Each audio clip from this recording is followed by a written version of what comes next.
In the vast continent where silence often reigns louder than any civilization, a tale unfolded that defied the dignity of human reason, a chapter so surreal that even historians hesitate between laughter and incredulity, for it was here, beneath the harsh Australian sun and over endless wheat fields trembling in the wind, where one of the most improbable conflicts in modern history took place, a war without noble flags, without stirring anthems or solemn treaties, one where the enemy did not march in formation, did not wield rifles, nor uttered threats, and yet proved astonishingly capable of embarrassing an empire that prided itself on discipline, technology, and imperial legacy. And so we ask, as the sand shifts under a merciless breeze, how did the most technologically advanced dominion on Earth find itself humbled by birds, not eagles, nor falcons, nor mythical beasts, but tall, feathered wanderers who could not fly, creatures whose only instinct was to roam and survive, yet became, for a brief span in 1932, the victorious adversaries of soldiers armed with modern weaponry and government authority. And so begins this tale, not around a council table or a battlefield of glory, but on remote farmland, where destiny, irony, and incompetence conspired to forge an event historians would later label with reluctant seriousness,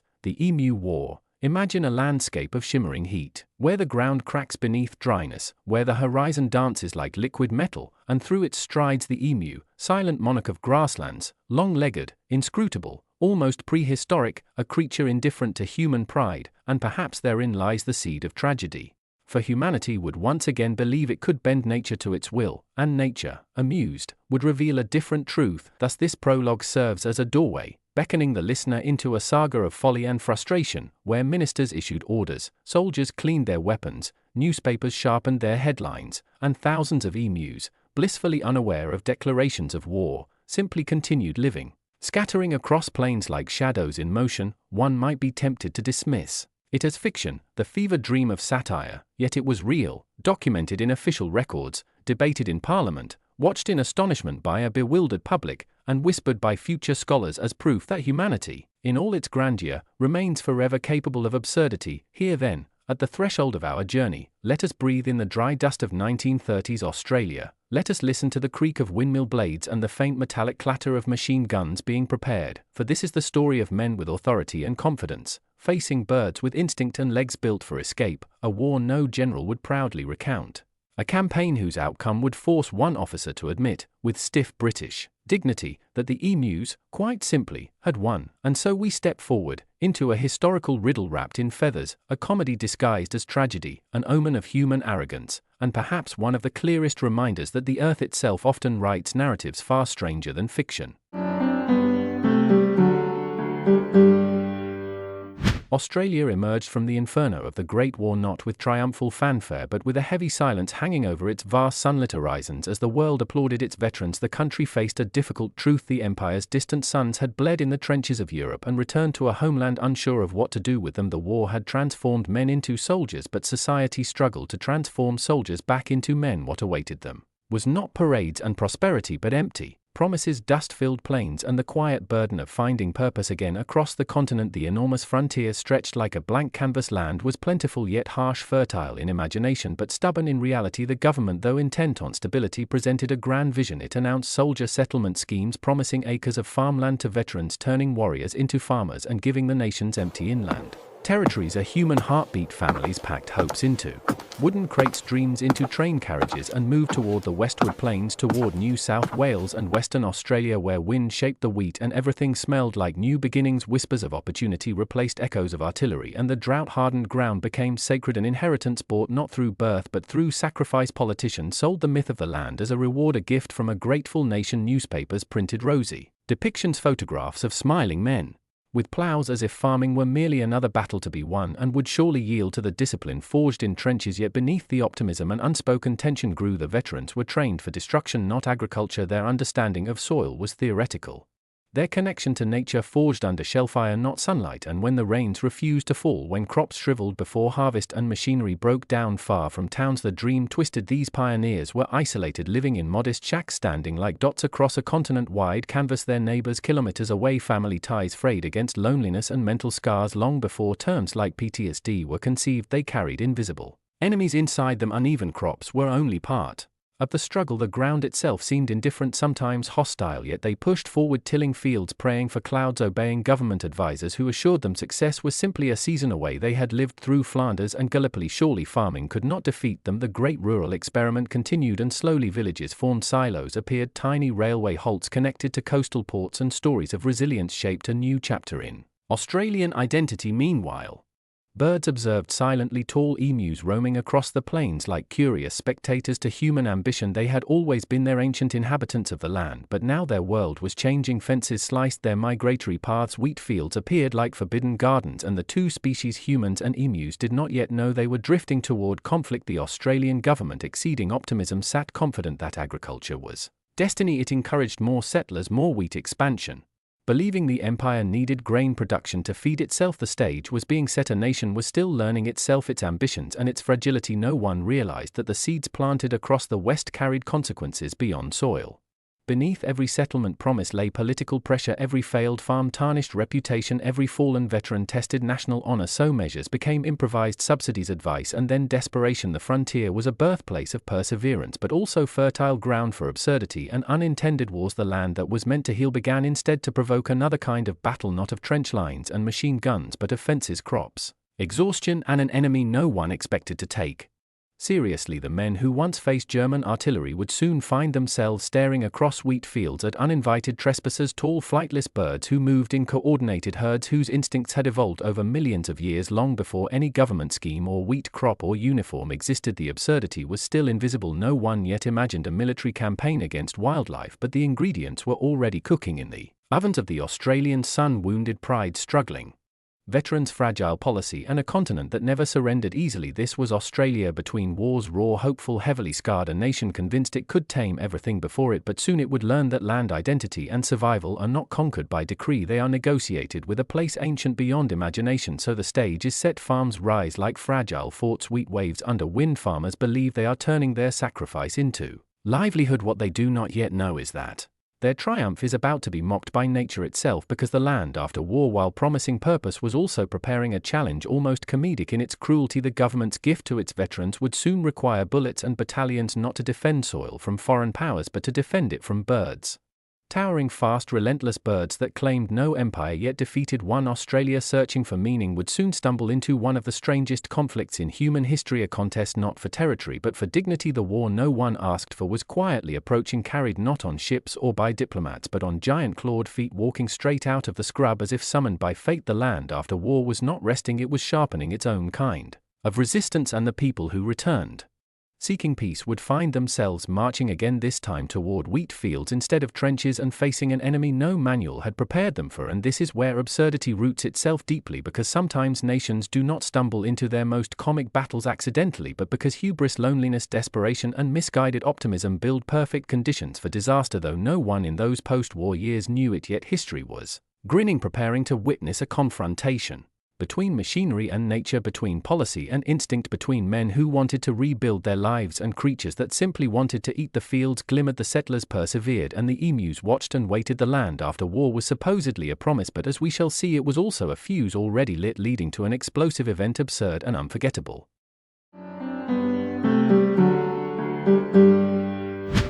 Across the scorched interior, the land throbbed with heat and hunger and dust, and what had once been heralded as fertile promise now lay exposed under the harsh indifference of the sun. For Australia was vast but not gentle, and the thin crust of hope offered to returning soldiers cracked beneath the weight of drought, failing markets, and unspoken despair. Fields of wheat trembled not with abundance but with fragility, stalks brittle and starved of moisture, while settlers watched skies that would not rain and waited for assistance that would never arrive, so that desperation seeped into the soil like an unseen poison. Yet, while men struggled to coax life from the earth, another force moved across the continent. Ancient and tireless, an army without banners or commanders, merely instinct pushed forward by necessity, the emus, enormous silhouettes wandering out of the interior where drought had shriveled food sources, their migration swelling into a tide that rolled toward the cultivated fringes, for where humans saw frontier, the birds saw opportunity. And as thousands advanced, one might say the nation braced for a collision no one fully understood. Newspapers would later call them a plague, but this simplifies too crudely, for the emus were no villains, no scheming raiders. They were refugees of scarcity, driven by hunger, and in their movement lay the echo of a land older than settlement.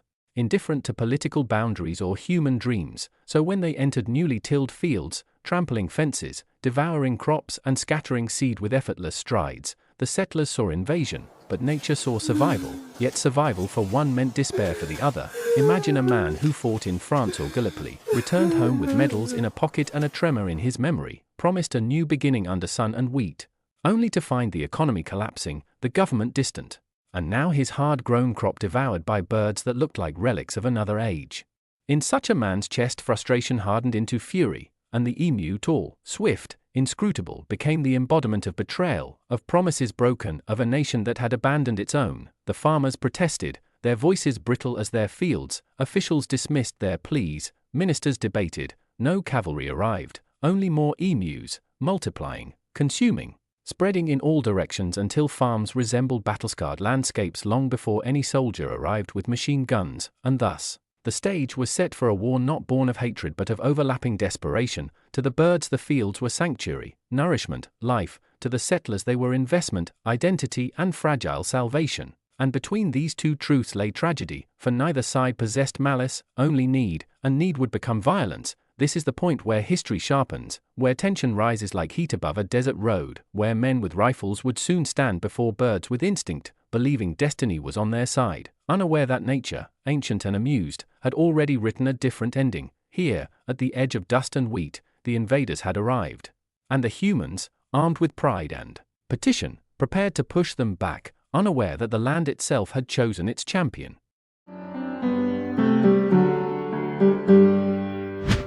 News travelled slowly from the remote wheat belts to the polished corridors of Parliament, but when it finally reached the desks of ministers, it arrived not as an ecological crisis but as fast disguised as policy, for the report spoke of marauding emus overrunning farms, uprooting fences, destroying crops and humiliating veterans who had been promised prosperity. And so what began as local complaint gradually inflated into a national embarrassment. Members of Parliament debated with straight faces the prospect of sending troops against birds, their speeches laced with solemnity while journalists stifled laughter behind columns of ink, and yet beneath the absurdity lay a political opportunity. For officials eager to look decisive seized upon military intervention as spectacle and salve, convinced that a good show of guns might fix both the ecological nuisance and their reputation. It was decided, soldiers would be deployed, machine guns assigned, and a formal operation approved. Although the seriousness of the initiative sat awkwardly against the stunned bemusement of the public, some scoffed. Newspapers printed cartoon emus draped in military medals, while others, mostly those whose livelihoods rotted in the fields, hoped desperately for salvation. But in this theatre of governance, pride outweighed wisdom, and the stage was set. When the military contingent arrived, Major G.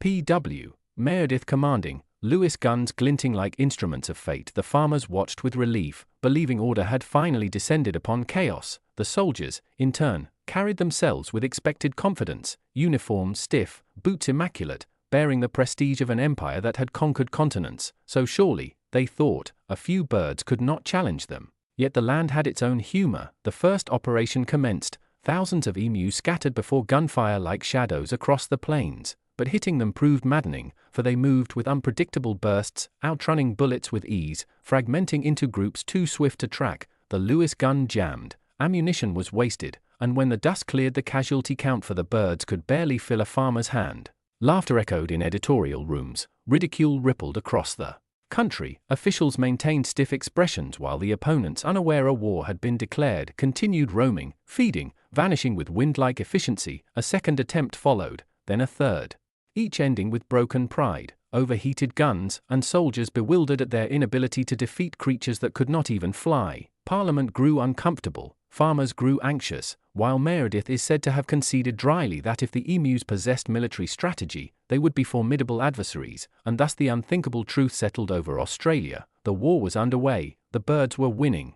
and a nation accustomed to stoicism could not decide whether to weep, rage or laugh as the absurdity unfolded. The declaration of war had been made, the government had intervened, and the land itself seemed to mock them all.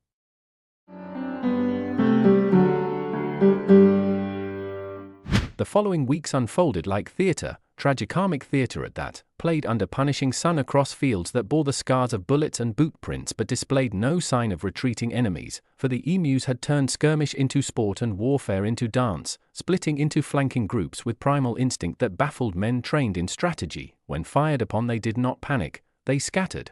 Thousands fragmenting into smaller units moving beyond effective range, their long strides covering ground faster than soldiers could adjust sights or pivot weapons, and so the battlefield became a corridor through which humiliation marched. Reports returned from the front offering cryptic accounts that emus seemed bullet-resistant, that even when wounded they outpaced pursuit, that the birds possessed sentries and vanguard behavior, though of course this was merely human projection, an attempt to rationalize defeat against creatures whose only tactic was survival. Yet one could almost imagine a commander among them, issuing instructions, spread, wait, lure them, vanish, because that is how it appeared to observers incapable of accepting an ecological mismatch as explanation. Lewis gun teams bounced aboard trucks, driving after emus in clouds of dust, only to find that firing from moving platforms was useless. Vibrations ruined accuracy, terrain bucked the vehicles, fences halted pursuit, and ammunition evaporated in bursts that delivered very little death. Farmers who had once cheered now questioned competence, their hope souring as fields continued to be ravaged. Meredith requested better support, but logistics faltered, roads were poor, fuel scarce, and communication sporadic. The soldiers grew worn, chafed, sunburnt, frustrated, while emus endured quite naturally, for they belonged to this land in ways uniformed men did not. Tales emerged of birds outrunning jeeps, of others zigzagging like trained cavalry, of wounded emus refusing to fall, and the myth of invincible birds spread, half jest, half genuine marvel, until the absurd phrase "the emus are winning" became both joke and headline. The press feasted, cartoonists sketched regiments of emus in tin helmets, while ministers insisted the operation remained serious, though their voices betrayed unease. Their machines and men were supposed to represent empire and authority, yet they could not master opponents who lacked intellect, weaponry, or even awareness they were at war. The soldiers' morale wavered, every failed attempt deepened self-doubt, firing squads expended thousands of rounds with pitiful results, and the more they chased, the more elusive the quarry became, as though nature itself delighted in humiliating them. That humiliation seeped into correspondence, spreading across Australia as whispered embarrassment. "They cannot beat the birds," said farmers, journalists, neighbors, and the sting of ridicule hollowed the initial bravado. At last even Meredith acknowledged, dryly but truthfully, that his men lacked mobility in comparison with the enemy, and this statement, absurd yet precise, encapsulated the entire war's irony. Feathers outran bullets, instinct humiliated technique, and pride decayed beneath the weight of spectacle. The battlefield was not defined by territory gained or casualties counted, but by the erosion of confidence and dignity. By the war's midpoint the truth was undeniable: the men were tired, the politicians nervous, the newspapers gleeful, and the birds indifferent. The land whispered its judgment. These soldiers did not belong here, these weapons meant nothing, this campaign was folly, and so the dramatic heart of the conflict beat loudly with farce, for feathers proved mightier than metal, and Australia, watching, could only laugh or despair at the lesson unfolding in its own dust.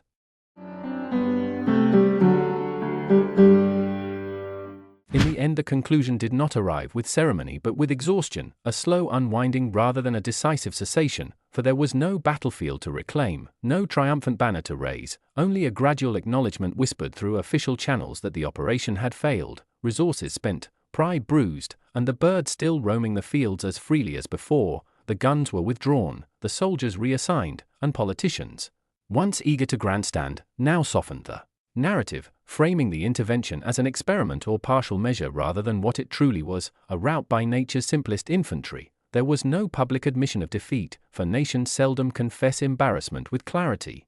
But newspapers penned their obituaries for the campaign with biting humor, branding it a fiasco, while farmers drifted back into weary routines, left with the same problem and fewer illusions of salvation. The land remained unchanged, indifferent to the folly enacted upon it, and the emus, victors by inaction, continued their migrations, their silhouettes crossing horizons as though mocking the men who had tried to corral them with machinery and doctrine. Yet in the quiet withdrawal something peculiar began. Legend. People retold the story in pubs, campfires, barracks, and editorial desks, embellishing details, expanding the absurdity until the war seemed too ridiculous to be true, a myth that straddled reality and satire.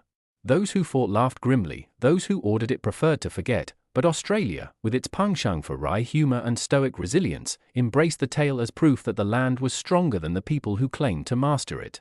Over time, the Great Emu War became part warning, part comedy, part identity, a symbol of bureaucratic overreach and the hazards of treating ecology like enemy forces. Textbooks glossed over it, scholars analyzed it, while ordinary citizens adopted it into folklore where the birds became avatars of nature's revenge and the soldiers tragic characters in a farce they could neither prevent nor win. Ultimately, the retreat faded into silence, absorbed by the sweep of larger history's economic depression, global conflict, shifting politics, but the echo of the emus lingered, faint yet persistent, reminding the nation that sometimes defeat arrives from unexpected directions and that hubris, when armed, is still fragile. And as rifles were stored and the plains returned to wind and dust, Australia slipped back into its rhythm, though somewhere within its cultural memory the rustle of feathers against bullets continued to whisper, a quiet legacy that no official denial could erase.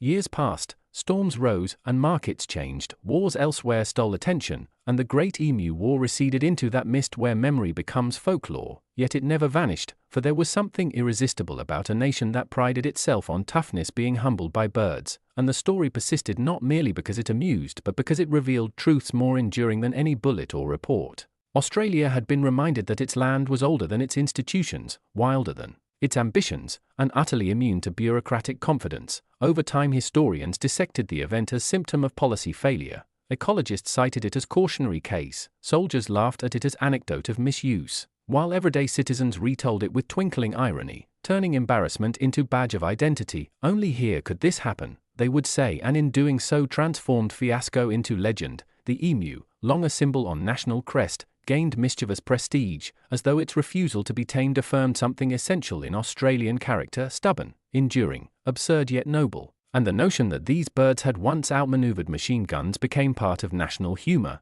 a reminder that triumph and humiliation often share a border so thin it vanishes in hindsight. In quieter circles, the episode found deeper resonance. Scholars argued it exposed disconnect between government promise and rural reality. Veterans saw in it reflection of abandonment. Environmental thinkers used it to illustrate how ignorance of ecological systems leads to conflict, and storytellers, of course, recognized perfect material: a war with no enemy, a battle no one truly won yet everyone remembered. Thus the legacy became multifaceted, ridicule transformed into cultural self-awareness, tragedy softened into anecdote, and history normally austere allowed itself to laugh. Today, when one recounts the Great Emu War, the audience smiles before they hear details, for it has matured into parable, a technologically proud nation confronted not by rebellion or invasion or ideology, but by hunger on the hoof, and losing because pride forgot to ask how the land itself worked. Perhaps that is the lesson, that sometimes power is not capacity to conquer but humility to observe. Perhaps it is simply a brilliant joke written by history. Either way, the tale lingers, and in winds across the plains one might imagine feathers whispering over dust, memory stirring, echoing the absurd truth that for a brief moment in 1932 the might of a nation faltered, the emus endured, and Australia learned something profound wrapped in laughter: that nature does not yield to ego, that survival does not recognize medals, and that sometimes the victors of history never knew they fought at all. Thank you for watching. If you enjoyed learning about this extraordinary event, please consider subscribing for more videos about forgotten moments in history. Until next time.